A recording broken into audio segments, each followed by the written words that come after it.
Welcome to my channel SK knowledge class. दोस्तों, आज की इस वीडियो में आपको द्विघात समीकरण का सवाल सिखाऊंगा। सवाल कर रहा है कि द्विघात समीकरण 4x² - 1 = 0 के मूलों की प्रकृति क्या है। मूलों की प्रकृति बताना है। पहला ऑप्शन है वास्तविक एवं असमान, दूसरा ऑप्शन है वास्तविक एवं समान, तीसरा ऑप्शन है वास्तविक नहीं, चौथा ऑप्शन है इनमें से कोई नहीं। ठीक ना। तो हमें समीकरण क्या दिया है? समीकरण हमें दिया है 4x² - 1 = 0 दिया है। ठीक ना। तो और आपको एक चीज़ पता होगा, द्विघात समीकरण का जो मूल रूप होता है ax² + bx + c = 0। इस रूप में द्विघात समीकरण होता है। लेकिन इसमें देखिए x² तो है, लास्ट में अचर पद c जो होता है वह भी है, सिर्फ x वाला पद नहीं है। ठीक ना। तो इसमें देखिए a1 बराबर हो जाएगा x² का गुणांक, सॉरी a बराबर, ये जैसे x² है तो a बराबर आपका कितना हो गया, 4 हो गया। उसके बाद b बराबर, तो यहाँ b के स्थान पे है ही नहीं x वाला पद, तो b की बराबर क्या हो जाएगा, 0 हो जाएगा। और लास्ट में अचर पद c होता है कितना है, -1 है। ठीक है ना।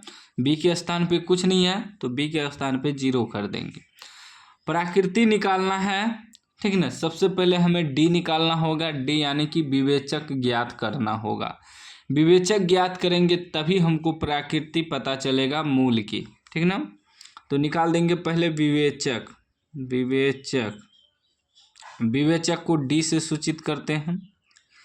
तो d का सूत्र होता है b² - 4ac होता है ना।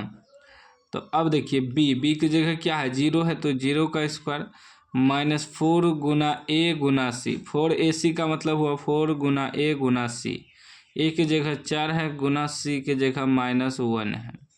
तो कितना हो जाएगा, 0 का स्क्वायर 0 और माइनस माइनस प्लस, 4 चौके 16, 16 एका 16, तो सीधा ये कितना निकल गया, 16 जो निकला ये क्या निकला, डी निकला, यानी कि विवेचक निकला।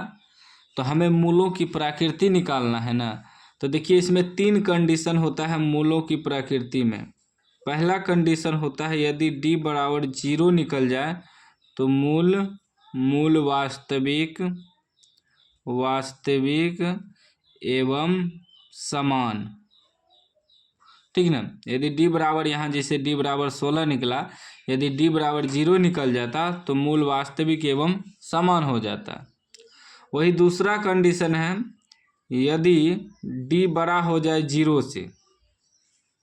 ठीक है ना। d जो है 0 से बड़ा हो जाए तो मूल क्या हो जाएगा, मूल वास्तविक तो होगा, वास्तविक एवं असमान हो जाएगा, मतलब दोनों मूल अलग अलग हो जाएगा।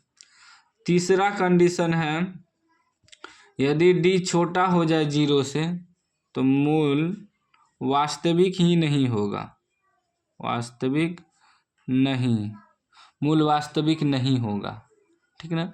अब ये तीनों कंडीशन को समझिए। जैसे ही d बराबर 16 निकला, वही d बराबर यदि मेरा d बराबर 0 आ जाता तो क्या होता, मूल वास्तविक एवं समान।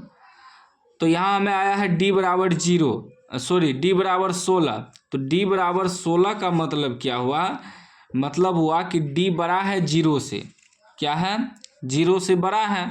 16 क्या है, प्लस में है ना, तो प्लस में है तो 0 से बड़ा हुआ ना। देखिए 0 से ये जो 16 निकला है मेरा d, तो 0 से बड़ा हुआ ना, 16 हुआ ना बड़ा, तो इसका मतलब d बड़ा हो गया। तो d बड़ा हो गया तो मूल वास्तविक एवं असमान हो जाएगा। यहाँ लिख देंगे मूल वास्तविक एवं असमान। ठीक ना।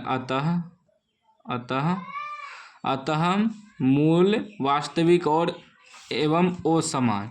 तो वास्तविक एवं असमान ऑप्शन ए में है, ये आपका राइट आंसर हो जाएगा। ऑब्जेक्टिव में पूछे या 2 नंबरा में पूछे, बस इसी प्रकार बनाना, हम पूरा प्रोसेस बता दिए। ऑप्शन मिलेगा तो ऑप्शन में टिक करना है, नहीं तो यहाँ लिख देना है। वही डी छोटा निकल जाता है 0 से। छोटा का मतलब हुआ कि माइनस में 16 निकल जाता, माइनस में 10 निकल जाता, माइनस में 20 निकल जाता। तो माइनस में जो भी संख्या आता है वो 0 से छोटा होता है। तो माइनस में आता तो डी का मान यदि माइनस में आता तो माइनस आ गया तो 0 से छोटा हो गया, तो मूल वास्तविक ही नहीं होगा। माइनस में आ जाएगा तो मूल वास्तविक नहीं होगा। तीनों कंडीशन आपको याद रखना है, ठीक ना। उम्मीद है समझ गए होंगे इस सवाल को और आपके माइंड में भी आ गया होगा। आज के बाद आप इस तरह का सवाल आसानी से बना लेंगे। कमेंट बॉक्स में बताइएगा कैसा लगा, और चैनल को सब्सक्राइब नहीं किए तो सब्सक्राइब कर लीजिए और घंटी को दबा के ऑल कर लीजिए।